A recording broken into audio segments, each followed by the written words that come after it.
Éric Zemmour a de nouveau égratigné le vide idéologique d'Emmanuel Macron ces derniers jours, le qualifiant d'adolescent qui se cherche et de mannequin de plastique.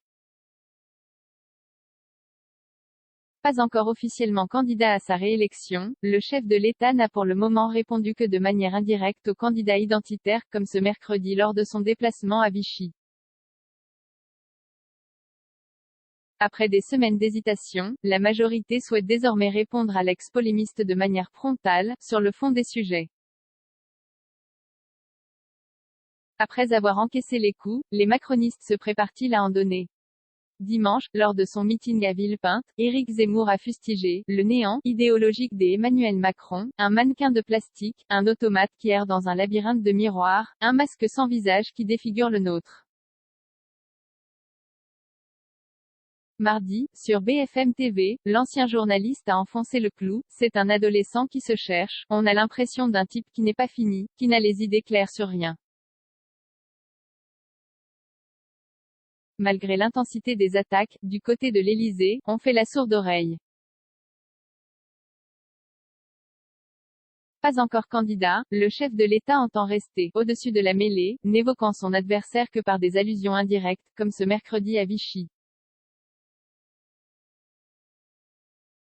Une situation embarrassante pour les macronistes, qui ont longtemps hésité sur la stratégie à adopter face aux candidats identitaires.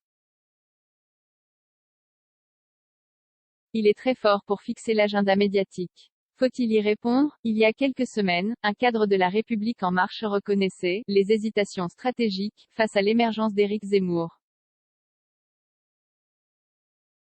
Il est très fort pour fixer l'agenda médiatique, en martelant 2 à 3 idées fortes comme le faisait Trump. Faut-il y répondre? Pour moi, la meilleure manière de le contrer, c'est d'ignorer ce qu'il dit, et mettre en avant nos propositions, assurait ce député. On est dans une situation particulière car le chef de l'État n'est pas encore candidat. On attend encore de savoir comment on va s'organiser, confirme aujourd'hui Erwan Balanant, député MoDem du Finistère. En attendant, on laisse nos adversaires faire monter la pression. Notre meilleure réponse, c'est notre bilan. Pour l'instant, Emmanuel Macron préfère répliquer de manière indirecte. Le jour de la déclaration de candidature d'Éric Zemmour, le président évoquait l'universalisme de Joséphine Baker, lors de sa cérémonie de panthéonisation, saluant une femme engagée qui voulait prouver aux yeux du monde que les couleurs de peau, les origines, les religions pouvaient non seulement cohabiter mais vivre en harmonie.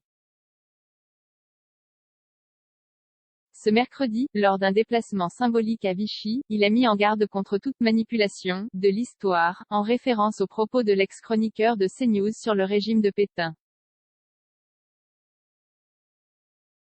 Les attaques personnelles ne font pas la campagne, surtout quand elles sont si ridicules. Elle se jouera sur la vision de la France et de l'Europe, ajoute le député LREM du Rhône Bruno Bonnell.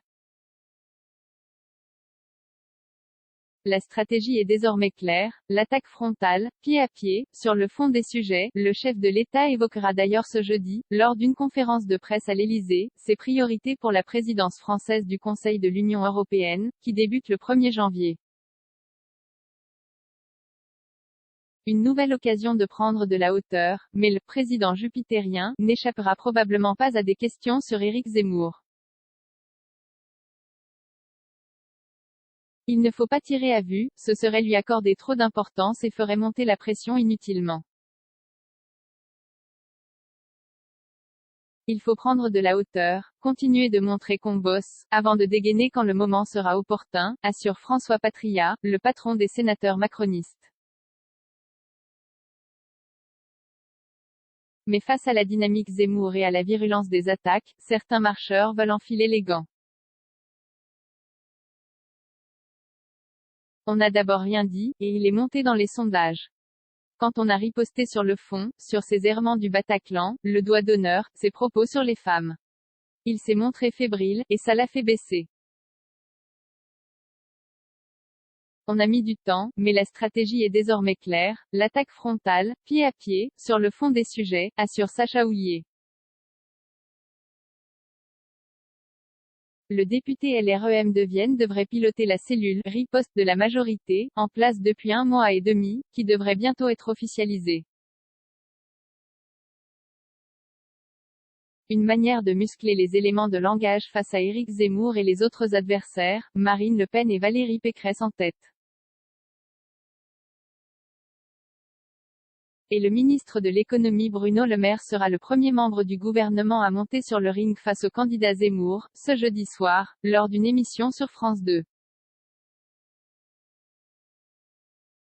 0 commentaire 0 partage, partagé sur Messenger, partagé sur Facebook, partagé sur Twitter, partagé sur Flipboard, partagé sur Pinterest, partagé sur LinkedIn, envoyé par mail, sauvegarder une faute, imprimé.